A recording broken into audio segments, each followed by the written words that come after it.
Welcome to the Writers League of Texas podcast, conversations and presentations featuring writers and industry professionals talking about the craft and business of writing. More information about this discussion, including details on our panelists and presenters, can be found at writersleague.org. We hope you enjoy the discussion. Thank you so much for being here. Without further ado, I want to introduce our panelists who are going to be part of this really cool panel on talking about writing about citizenship. So let's get to it. To my left is Irwin Tang. He is the author or co-author of 4 books, including How I Became a Black Man and Other Metamorphoses, which is his first book-length work of fiction. His latest nonfiction book is When Invisible Children Sing, co-written with Dr. Chi Wong. Irwin's first nonfiction book was The Texas Aggie Bonfire, Tradition and Tragedy at Texas A&M. He's the editor and co-author of Asian Texans, Our Histories and Our Lives. And in 2006, Irwin Tang earned his license, a professional counseling intern license. He works as a counselor, community college creative writing teacher, and independent writer in Austin, Texas. Please welcome Irwin.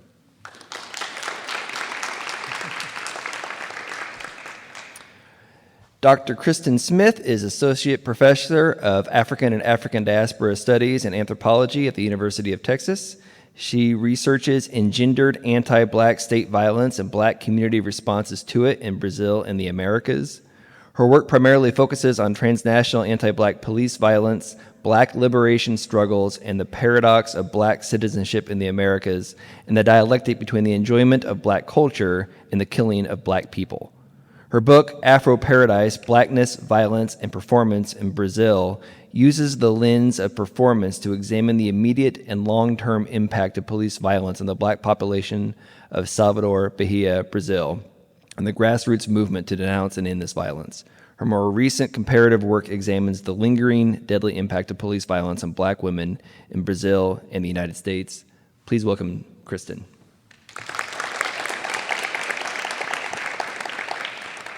Dr. Kathleen Brown is a historian working on a project about anti-war and peace activists, including artists and writers in California during World War I. Her research has included examining citizen soldiers and moral injury in Clint Eastwood's war films. She teaches at St. Edward's University. Please welcome Kathleen.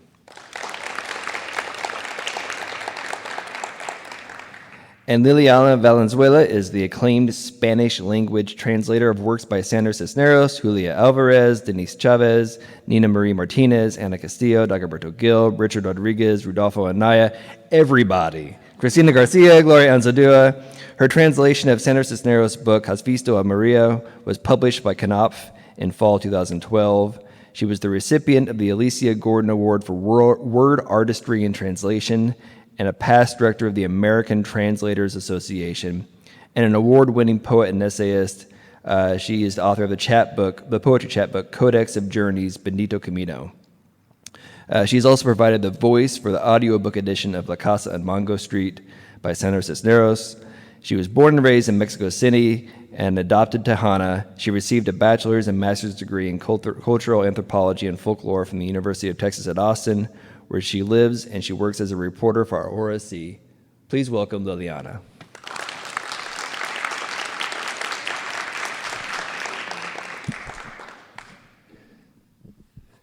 So, Claudia Rankin was here earlier, and she read from her work, and so this is a part of the big read in which we're discussing her work, primarily the book Citizen.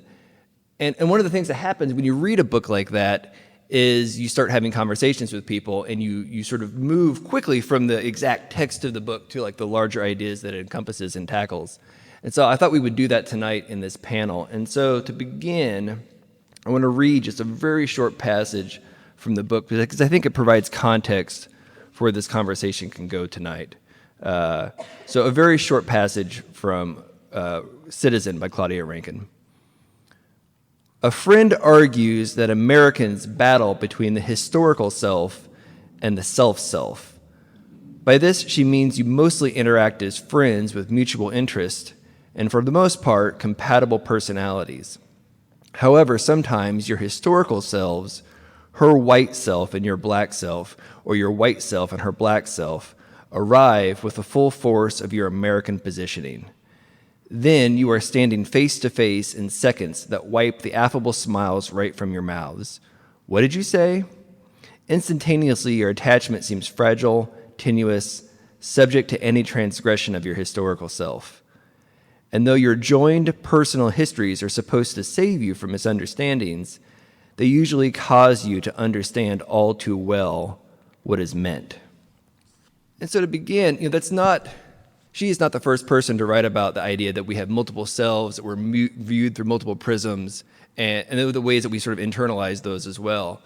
But I do think it's a really interesting place to begin our conversation tonight, and just sort of as an opportunity to talk a bit about your work in the broader context, and to give some context for us, and to begin to connect it to Claudia Rankin. I wonder if you could just begin by telling us, in your work, in the subjects that you study, what are, sort of generally speaking, the historical selves and the private selves that are at work and often sort of in conflict with one another? Historical self, huh? Well, this is a hard one because as far as Asians are concerned, generally in America, there is no historical self. We're the immediate foreigner. We're the people that just popped up a little while ago, and we're engineering the computers and so on and so forth, are running the restaurants and giving you all massages and stuff like that. What's the history with that? And then you go, if you want to talk about history, then we may have to go back to the home country, or we trace our histories back to these really tiny tendrils of history that took root before 1965. The vast majority of Asians came here after the immigration reforms. So that's really hard for me. My historical self, I don't know if my historical self can be in conflict with anyone else's historical self, because other people don't recognize a historical self for me. But my current self, what people think of as the Asian representation that I am, and if you're an Asian individual, you're constantly representing Asians, and Asians that you don't even have any relationship to. I'm Korean, I'm Japanese, I've been called Gook, Jap, Chink, Kami. I'm both a communist and a fascist, because I was the Japanese who bombed Pearl Harbor, and I was the communist who killed somebody's daddy, who I went to school with. We should have killed y'all in Nam. So that's the weird history that I think people encounter when they see my face. It's not always bad, oftentimes good. I love your people. Man, where can we get some good, Thai food? I don't know. Let me think about that. I'm Chinese, by the way. So yeah. I appreciate that so much. I think that there's a way that this question kind of resonates very differently for everybody here at this table. For me, there's an impossibility of the self without the historical self. I am never anything but my historical self to everyone who I encounter. There's a way that, particularly here in the United States, people see Black people and all they see is black. And they can't really see anything else. And that has a great deal of historical baggage, and at least in my writing is something that I'm constantly aware of and constantly carrying with me. It is something that I'm constantly grappling with. And it's also something that I don't find unsatisfying, because I recognize that when people attempt to separate my historical self from my self, it is because they want to refuse my history, and not because they actually are interested in who I am as a person. And so there's a way that to me resonates, particularly from Rankin's work. And I also couldn't help when you asked the question, but think about my grad class that I taught today. I'm teaching a class on performance, race, violence, and the body. And we talked about cyborgs. And we talked about cyborgs. If there are any science fiction people in the audience, it may be lost on everybody. If you don't know what a cyborg is, this is probably going to go over your head. A kind of machine hybrid people, futuristic things. Think of that. But one of the things that we were talking about in terms of the work of of John Jennings and his work Matters of Fact, and he does a lot of sketches of cyborgs, what you call black cyborgs, Afro cyborgs, and the ways that black people are always a hybrid machine being tied to our past and our future. And he kind of renders that in the visual. And there's a way that in my work I'm always attempting to render that with the literary, with the discursive, with the verbal, and to me that's something that I oddly, despite the way that those tentacles are made of steel and are constantly plugged in, I find it freeing, because what I find to be capturing is the refusal of the acknowledgement that that's exactly how people are seeing me. The answer to that question depends on which hat I'm wearing. If I'm wearing the hat of thinking about socialists and peace activists, their histories were born in their bodies in terms of ethnicity and their politics. Their histories that were born with them and were quite clear how they responded to the question of citizenship and who they were was really varied. If I'm talking from the hat of writing about Clint Eastwood and soldiers, I approach the issue as thinking about citizen soldiers, and so all citizens come into the military with their ethnicities and racial identities and cultural backgrounds, and while the military to some degree tries to cover over those, I think that what we see in soldiers is the reality that history and self are linked and can't be easily separated. Yeah, I'm from Mexico, born and raised there, and I have been living here for many, many years, since '81, so I consider myself adopted Tejana. And I think for me, growing up in Mexico, the U.S. was always the giant to the north, like Porfirio Diaz said, that Mexico is so far from God, so close to the United States. And it still resonates, especially having lost half of our territory in the Mexican-American War. That still stings for a lot of people. Just the way people here remember the Alamo, we remember we lost California, Colorado, Arizona, all the different states. And now, so that was growing up and how I saw the United States, and of course it was like that love-hate relationship of everything we admired and were attracted to, and then all the slights that are even more true today. And then having moved here and coming to the U.S. by marriage, been living in the border or close to the border. It's not quite exactly the border, but there's the intermingling of the Mexican and American and the Texas and the Mexican identities and personalities, and within myself and all around me, which is one of the reasons I wanted to come to Texas, because I felt like it was a lot of my culture was still here.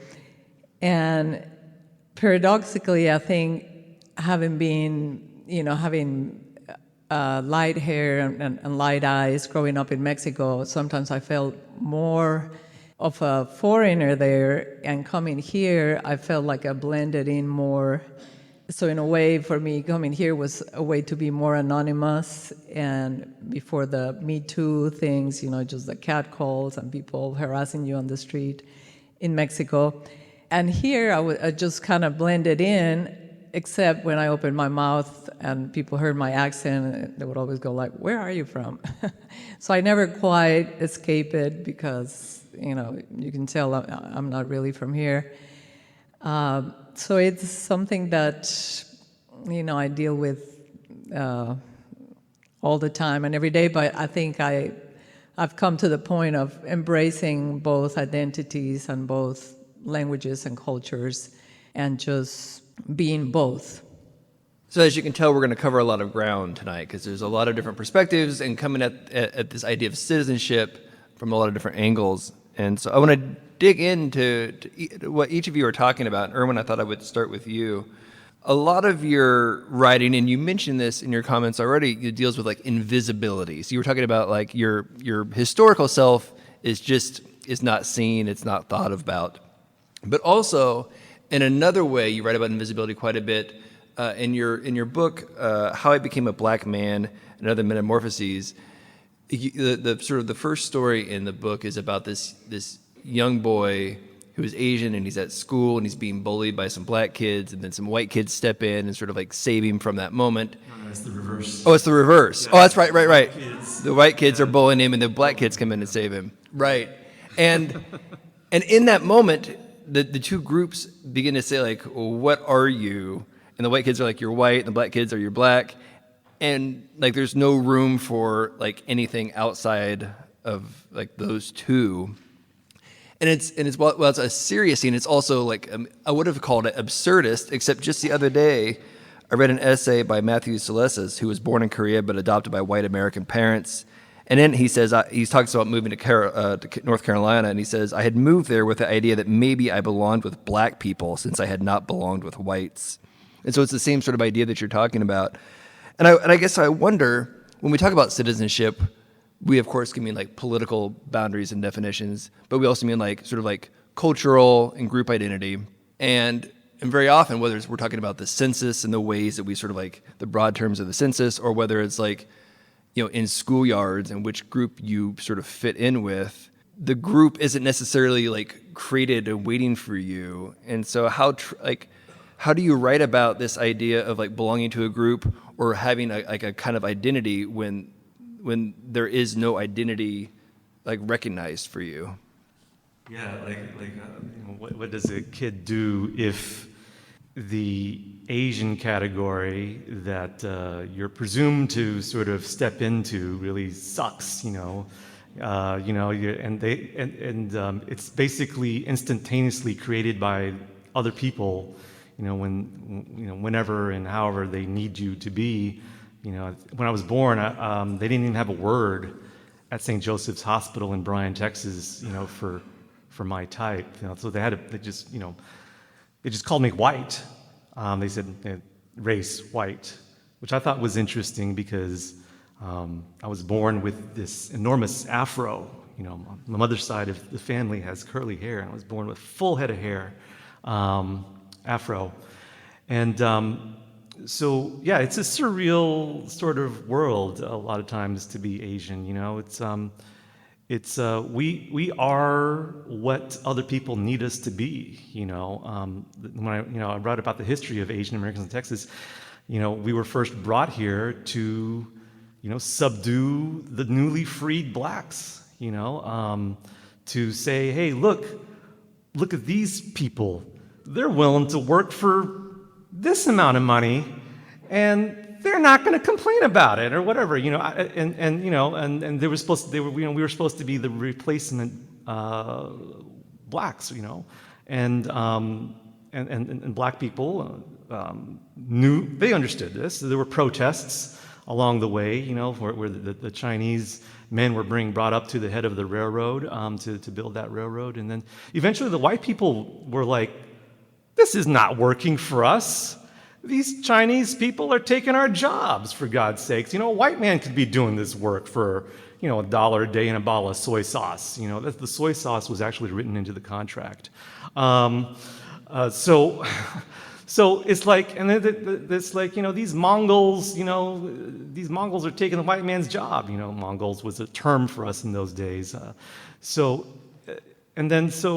these men were fired immediately, and then there was no place for them to go, so they incorporated themselves into the black community in Robertson County. And at the same time, there was like, even the census, like you say, didn't know what to do with them. Some of these men were just named like John Chinaman in the census, Billy Chinaman or something like that.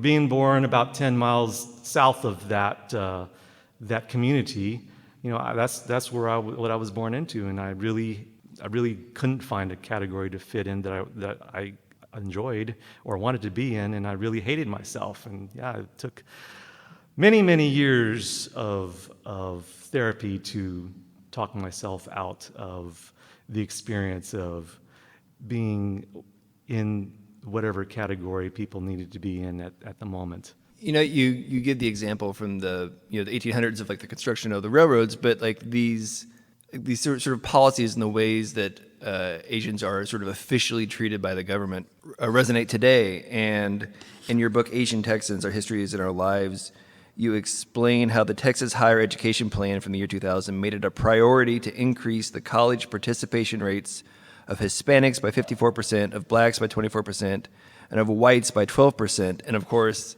like, Asians are not even mentioned. And so even though the population of Asians, percentage-wise, has grown in Texas, their participation in college has not, because, of course, they were left out of that plan. And so I wonder if you could sort of give us some background on that, and then also, like, are there other ways in which, like, you sort of, like, disappear from official counts or policies? Yeah, we don't really have much of a voice in Texas, and those of us who do have a voice don't really want to use it for certain purposes.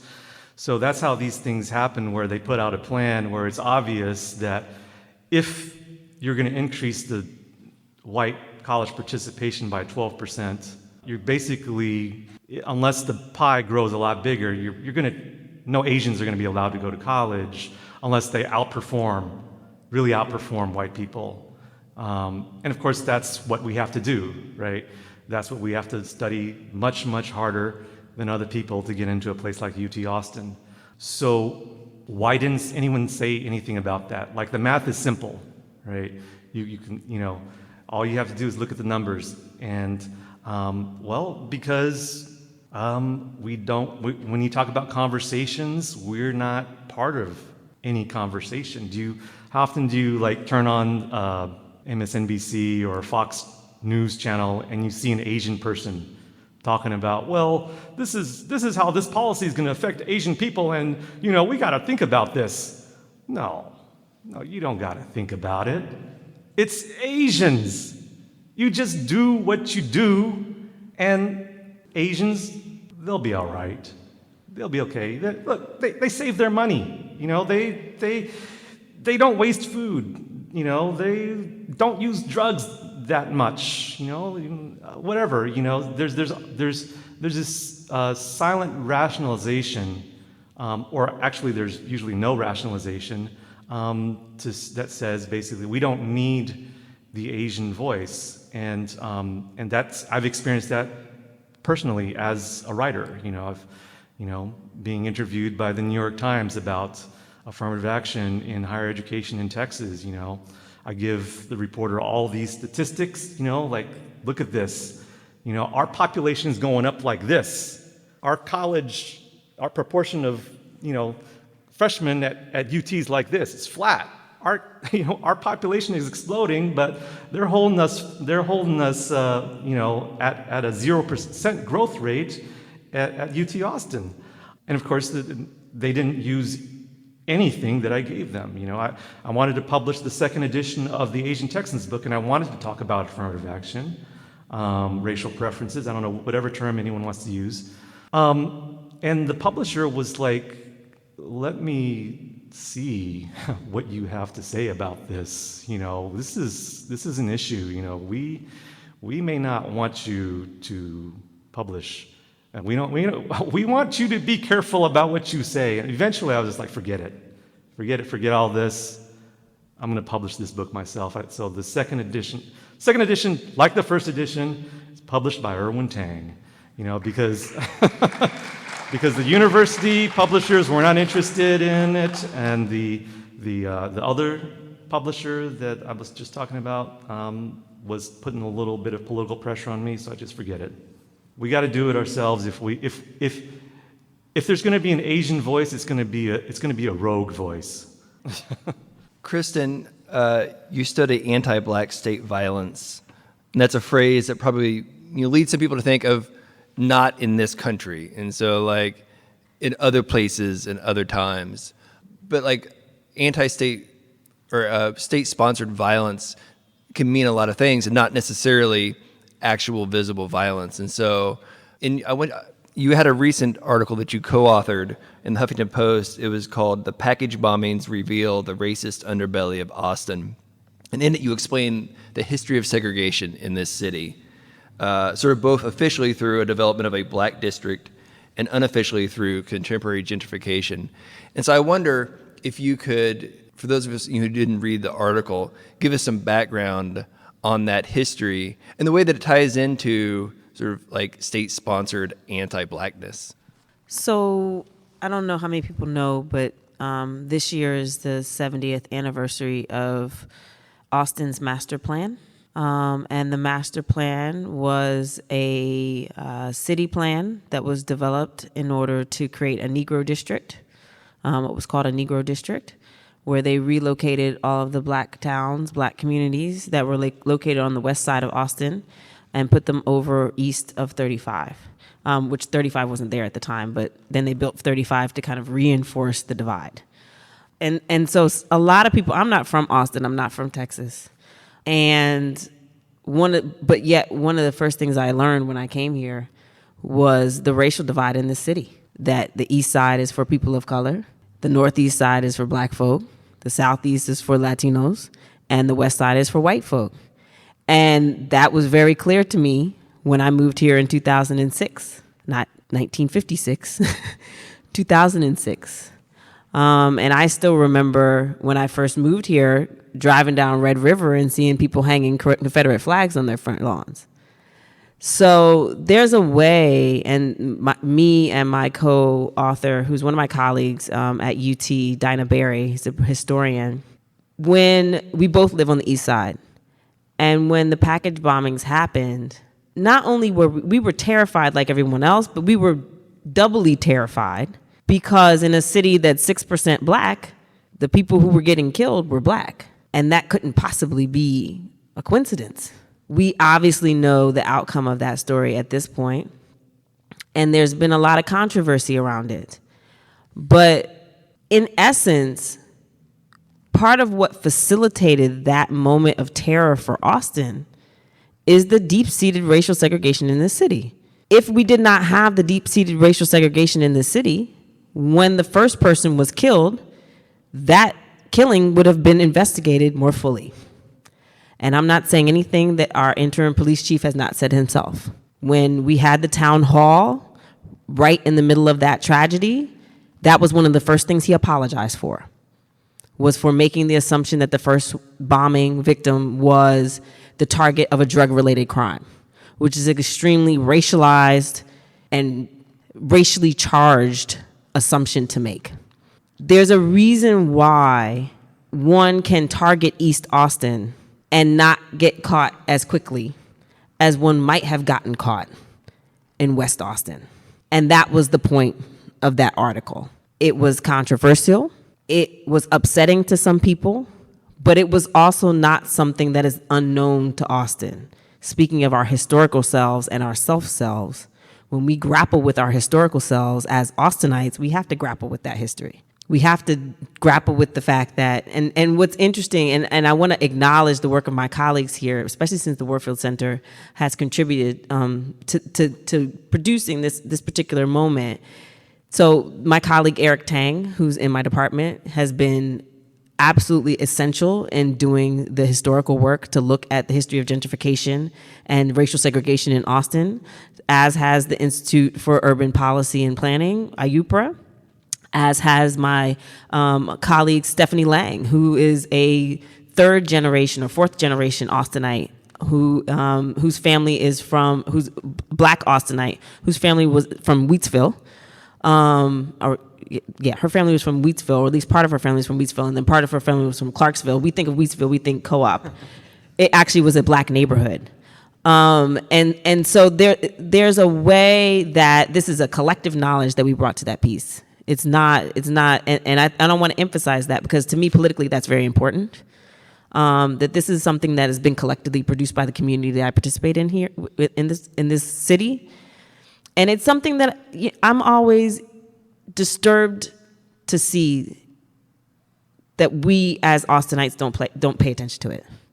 Yes, there are a lot of people who are newcomers, and obviously a lot of new folk coming around, and new folk you can't assume that new folk are going to learn and know stuff. That's perfectly fine. However, there are a lot of folk who've been around for a long time, and they know this history all too well. In one of my classes this semester, I learned something else new from one of my Austinite students about the covenant that's on Hyde Park homes. I didn't know about the racial covenant that's on. Do y'all know about the racial covenant that's on Hyde Park homes? And so Hyde Park neighborhood, right next to UT Austin, those houses have a covenant. That was a whites only neighborhood. And so basically the covenant is unconstitutional, obviously, because, I don't know, something happened in the 60s and, people kind of got upset. But those covenants are still there on those houses. And so some black families, when they purchase the houses, they actually have to take it to court, despite the fact that it's unconstitutional, in order to get those covenants removed. Interesting. I didn't know that. I learned that this semester. One of my students, who was a white student, lives in one of those houses, and she was sharing that with me. And I was stunned. There are, for the purposes of us right now, I think what's really important is that when we reflect on citizenship, we have got to reflect on the invisible ways that citizenship is defined in our midst. There are invisible, what I like to call, and I'm sure somebody else said this before me, but I'm probably invoking somebody's something, but what I like to call invisible black taxes that we pay. For example, most of my colleagues send their children to private school.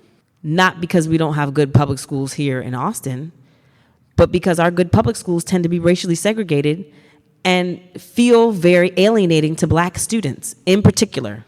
And that's why your comments are so important, because the specificity of race here is very important. I'm very particular about not saying students of color.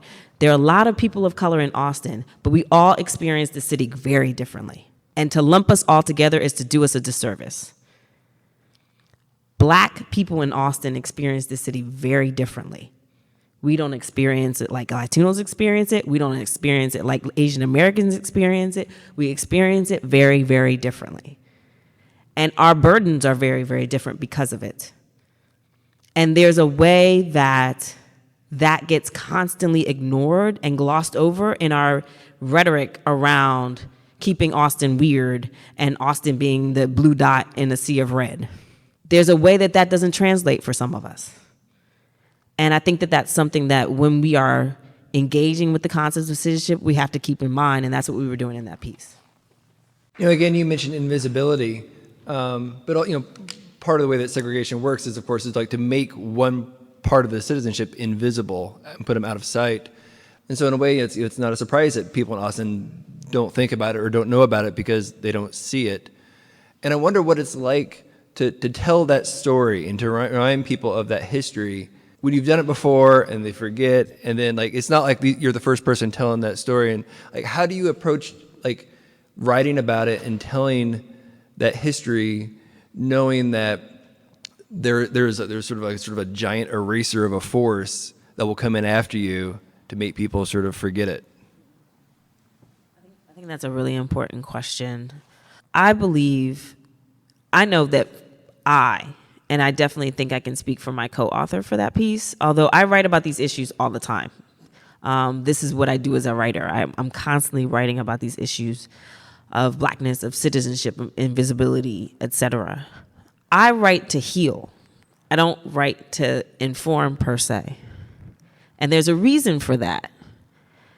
And the reason for that is primarily because when you write to heal, suddenly the impetus to try to convert folk to understanding how you see the world kind of takes a back seat. And what takes the foreground is collective healing. And I know that at that moment when we wrote that piece because we needed to say those things. And we needed to say those things because we were hurting, our community was hurting, and nobody seemed to be paying attention to that. I think that in general, when we try to write to convince people to change their minds on things, we sometimes subsume our truths by trying to couch things in a language that's not our own. And I, as an academic, I was trained to do that work. And it was grossly unsatisfying to me.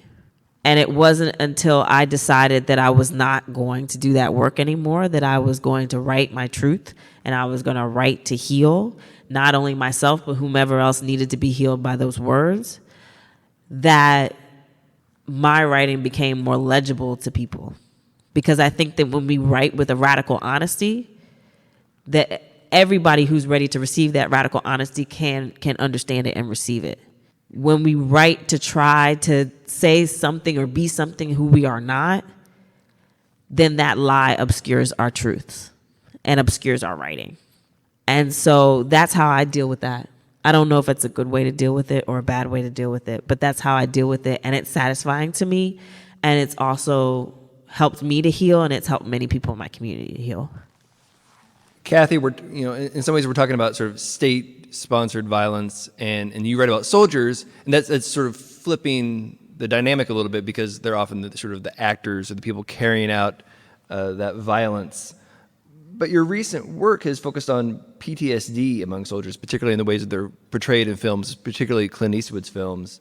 And of course, PTSD is not a new idea or thing that people suffer from, and it's not new in film, but you write that the way that he portrays it in film is different because rather than being just something that people experience without cause, that he actually places blame on the institutions that sent the soldiers off to war in the first place. And so, again, flips that dynamic. The actors of the state-sponsored violence are also on the receiving end of it as well. And I guess I wonder if you could talk a bit about what he does in those films that's new and how the portrayal of it is doing something that's different than what's been done before. I think one of the ways that traditionally people have talked about PTSD is they've associated it with characteristics, with drug and alcohol addiction, with aggression, with unrestrained violence, with thrill-seeking. And we tend to identify those things as individual problems. And one of the things that Eastwood's films have done recently is place soldiers within the context of what the military does and what war in specific does, that to be successful in war, you have to suspend the basic notions of civilization and morality. And in order to be successful, you have to kill people, and you experience a chaos that is not conducive to human life, in essence. And what Eastwood has been doing is showing that the very act of killing people can kill or harm something in military personnel, and that what he has been portraying then is both how that's done with failures of leadership, failures systematically at fiduciary failures, and how people can go about trying to rebuild their lives and overcome that moral injury. And I think that is what folks in the psychiatric field are now talking about with the military itself and trying to do training in the military. But we haven't seen it in popular culture portrayed until his works. So it's an interesting shift in focus. In a way, he is like disrupting a narrative. There's a kind of narrative about soldiers is one that's in film, but it's also one that is in the military itself, right? Where like PTSD is sometimes seen as like as a personal failure, not as an institutional one. And anytime that you disrupt an official narrative, there's going to be pushback. It's not like the official narrative just says, "Oh, okay, well, that's that was that." So I would expect there's probably been some pushback toward his his films. On the other hand, he is Clint Eastwood. He's sort of the embodiment of a kind of like masculine violence and a very Western sort of form of it. And so I wonder, is he able to get away with telling this new story in a way that perhaps another filmmaker might not have been able to? It's a fun situation to have. He is, because of his position as a white, very rich Western guy who played Dirty Harry in 4 films, he has a reputation of celebrating violence and celebrating citizen violence against basically everybody, I think. And that's the reputation. And it is the case that his money has allowed him to control his own studio, so he doesn't have to fight over narratives. And so in that sense, he is privileged. But I think that it is interesting to realize that he brought us the first subtitled war movie since, I think, Tora Tora Tora, so 30, 40 years. So he used Japanese actors, and the film Letters from Iwo Jima is in Japanese. And it was, unfortunately, a popular failure in terms of money.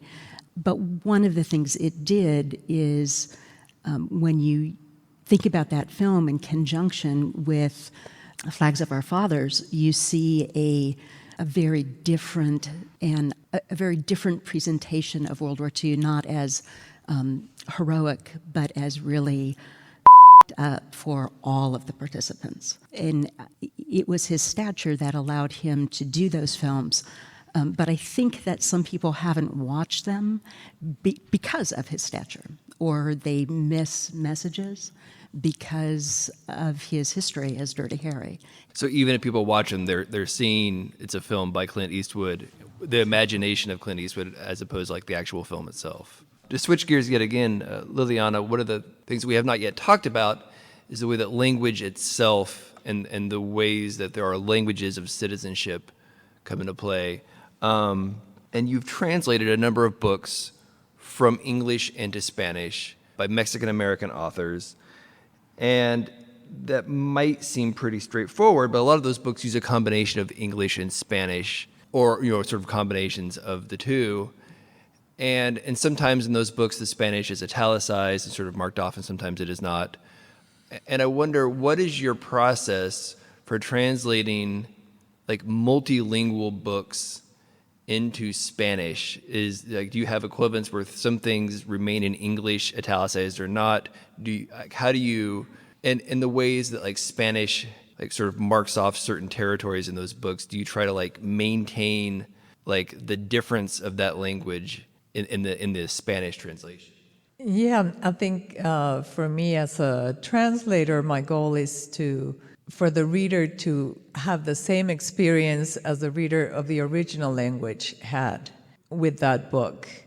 And so I think before, the tendency was to try to homogenize a text.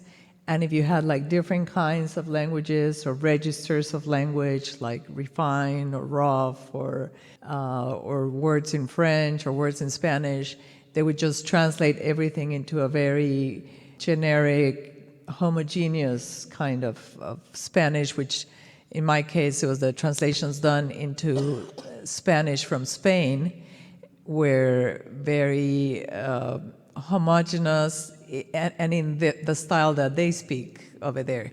And so for us reading them in Latin America, it was like, they all sounded like they were from Madrid, all the books, no matter what. And so when I started translating, I thought, I don't want to do that first because I'm not from Spain and that's not the way I speak. And also because in the work of Sandra Cisneros, which is one of the first authors I was lucky to start translating, I knew that for her it was really important that I use the Mexican Spanish and the Tex-Mex Spanish and the Spanish of the different characters in the book, and in particular the novel, The Woman Hollering Creek and also Caramelo, that takes place in different places and has all kinds of different characters, some of which are Tex-Mex from the border, and in that case, I would, in the Spanish, use some English words to connote that these are people who are used to going back and forth all the time, but it was not a mirror image of the original phrase, because oftentimes that wouldn't work. It would sound weird, so I would kind of have to recreate that style and try to approximate it so that the reader of the translation would have that same experience as the one of the original. And then, I mean, she also uses different registers of English, going from King William's English, refined literary, to the vato speaking in the street and using street slang. And then, as far as Spanish, she would have the Spanish or the English of her mother, of a Chicano working class neighborhood in Chicago. And then there was the Mexico City Spanish of the dad character in the book, which uses a different kind of Spanish. And so for me, I had to imagine like who were all these different characters and what would they speak like if they were speaking Spanish, and try to recreate that. And of course, you have to have some creative license to do that. It can't be just straightforward or word for word. You kind of have to also imagine it and use your ear to try to see what would sound good or what would sound authentic or realistic. And it's a fiction. I mean, it's a device, and it's a literary device. It's not an ethnography, but it's getting as close to that as you can.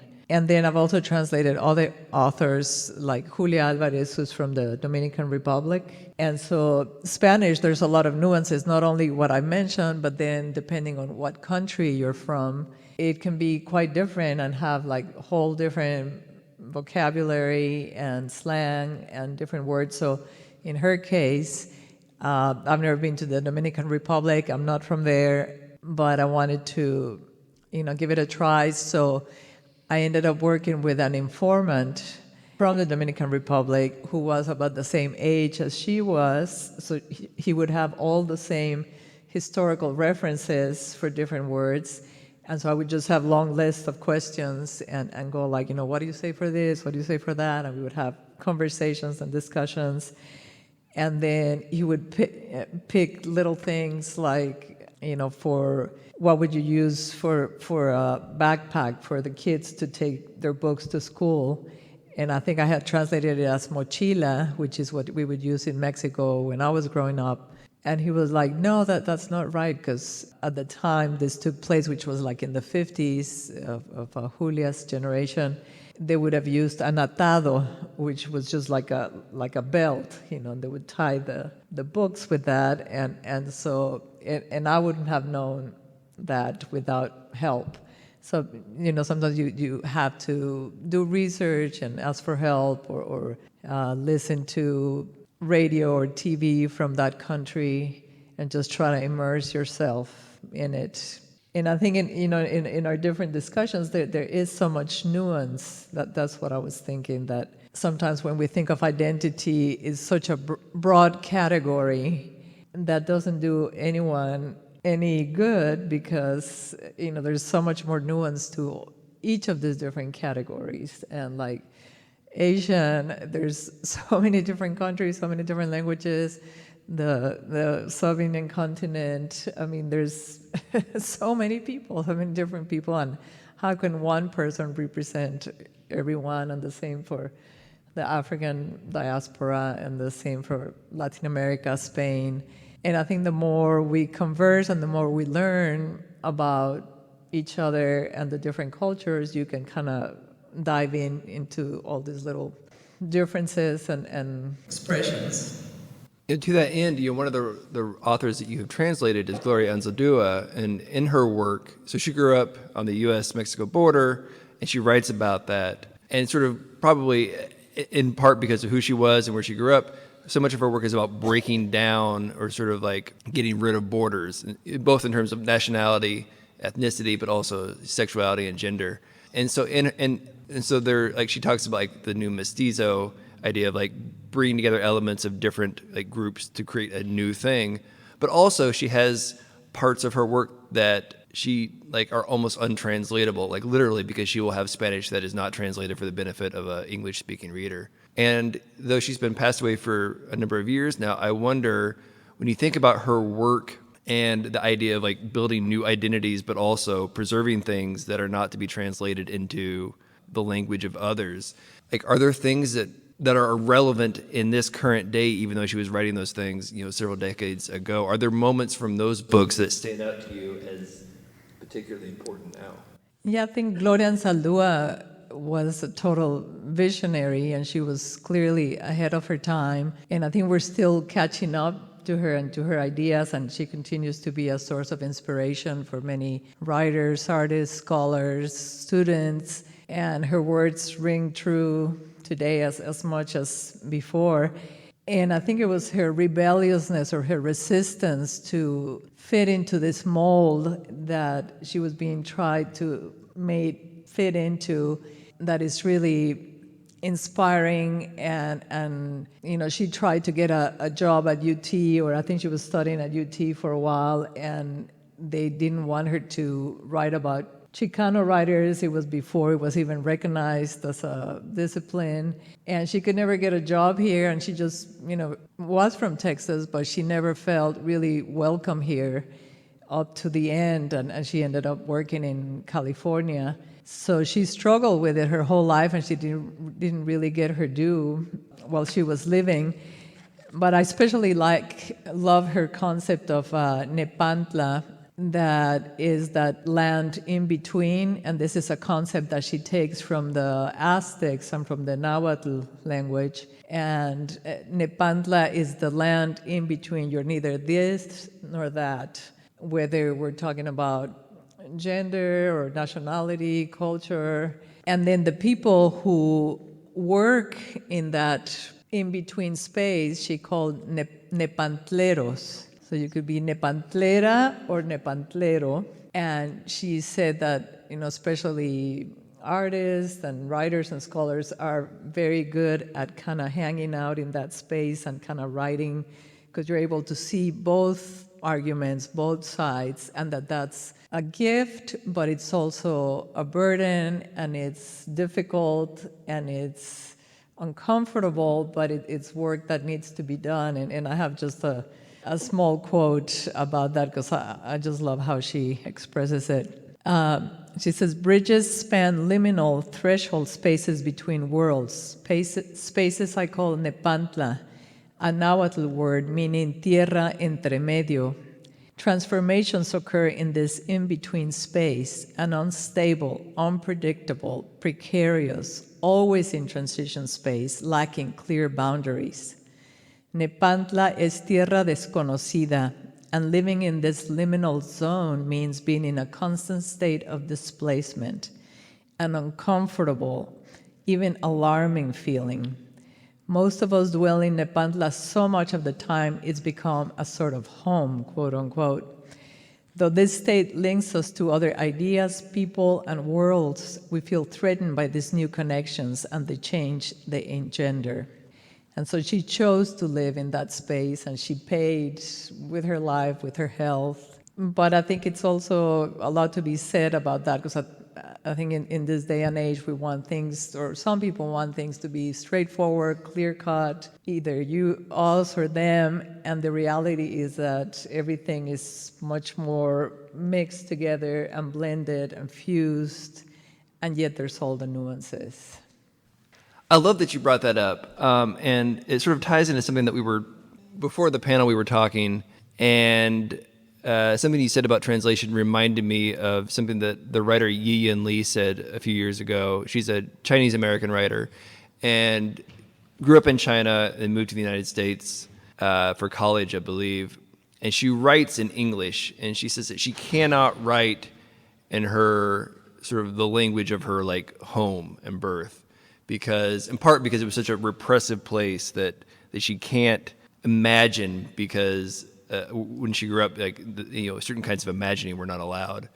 And in terms of being in that in-between world, so much that because you don't have a fixed identity, you're sort of making it up as you go, must require like a language that you make up as you go along with it. And I wonder, this is sort of a question for all of you, whether it's talking about new ways of talking about the military and PTSD and violence, or ways of talking about blackness in a country in which both celebrates black entertainment, but also like criminalizes your existence in certain spaces, or being Asian in a country that sort of doesn't really make room for that, or when it does, it's, you know, certain sort of like horrendous stereotypes.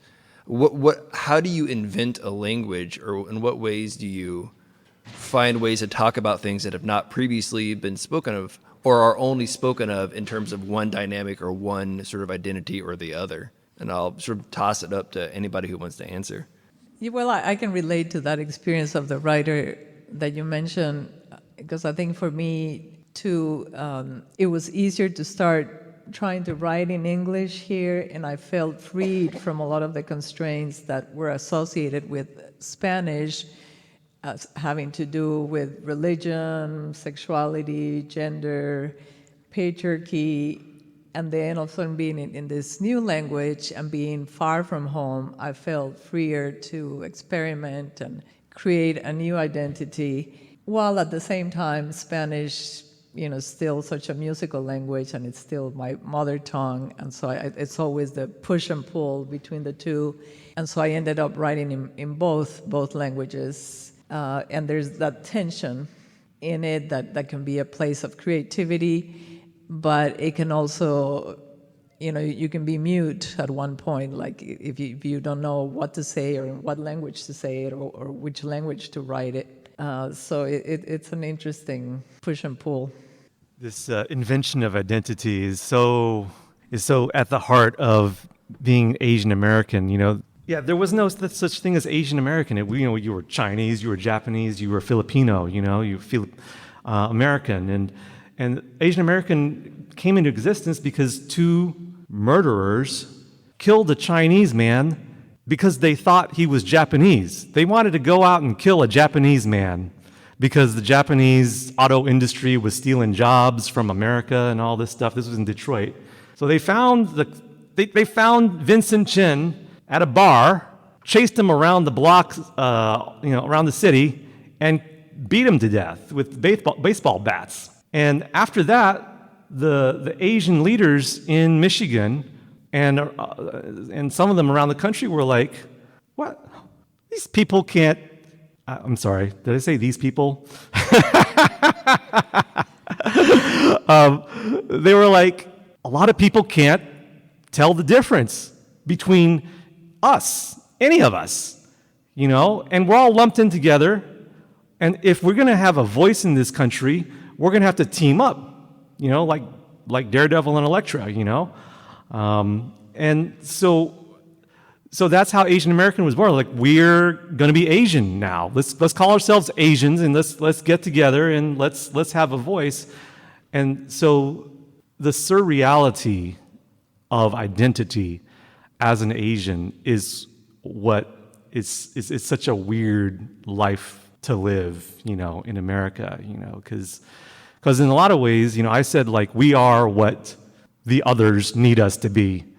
And also, we are constantly reinventing ourselves in order to fight for our rights politically, or to say, or sometimes it's reactionary. Like, so many times it's reactionary. Like, you know, it's just like, I'm not Apu. You know, I saw a documentary today about the problem with Apu, the South Asian American convenience store owner in The Simpsons.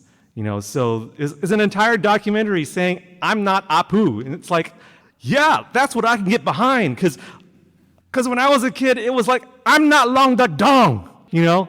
So this is what our identity comes down to, pushing back against some racist caricature that John Hughes created as, you know, just as a vehicle for comedy. You know, we are, you know, we're the ultimate peripheral population. When Matt Groening speaks with a funny accent, we get called dot heads, you know.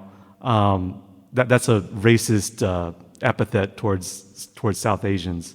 So it's our identity is always up in the air, and we're trying to make it, and they're trying to make it, and so we're just trying to like find a way within all this. Sometimes reacting, sometimes actively trying to create identity, sometimes mixing the identities. Trying to create the Asian identity, trying to, discern between my Chinese Americanness of second generation from the first generation, from the third generation. It's a huge mixed up world.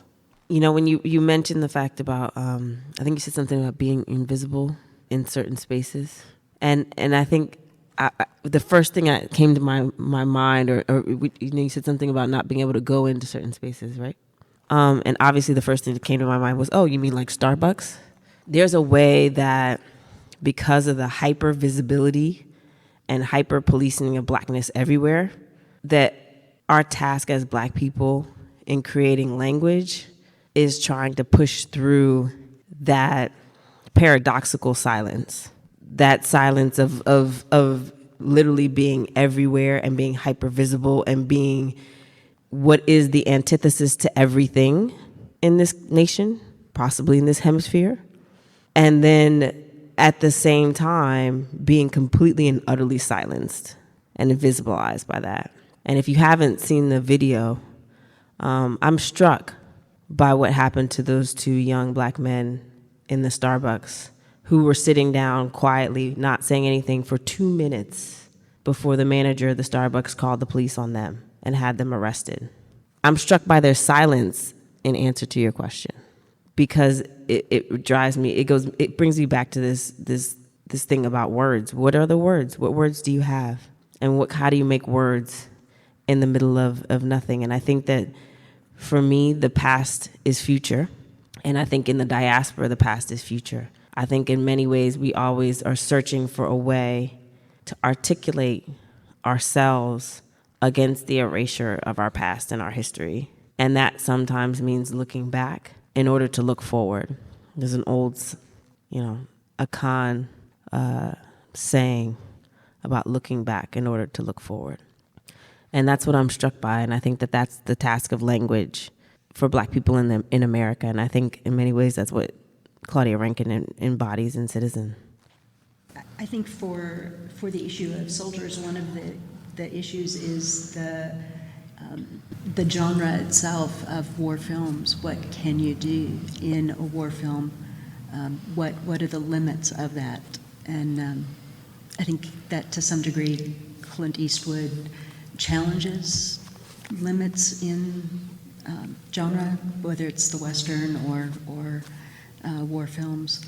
How much further it can be challenged, I don't know.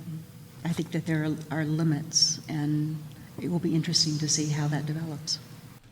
So normally we would open it up for questions, but we've run out of time, and the library is going to kick us out here before long. In part, this is what a rich book this is, and what rich and sort of complex conversations like evolve out of it. And so, rather than opening it up for questions, I would just sort of leave you with all of this to think about. And of course, you can come up and talk to our panelists afterward if you want to ask something.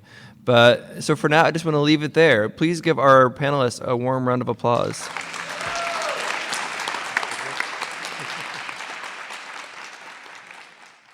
This has been the Writers League of Texas podcast. For more information about the Writers League of Texas and our many programs and services for writers, visit our website at writersleague.org. Email us at wlt@writersleague.org or give us a call at 512-499-8914. Thank you for listening.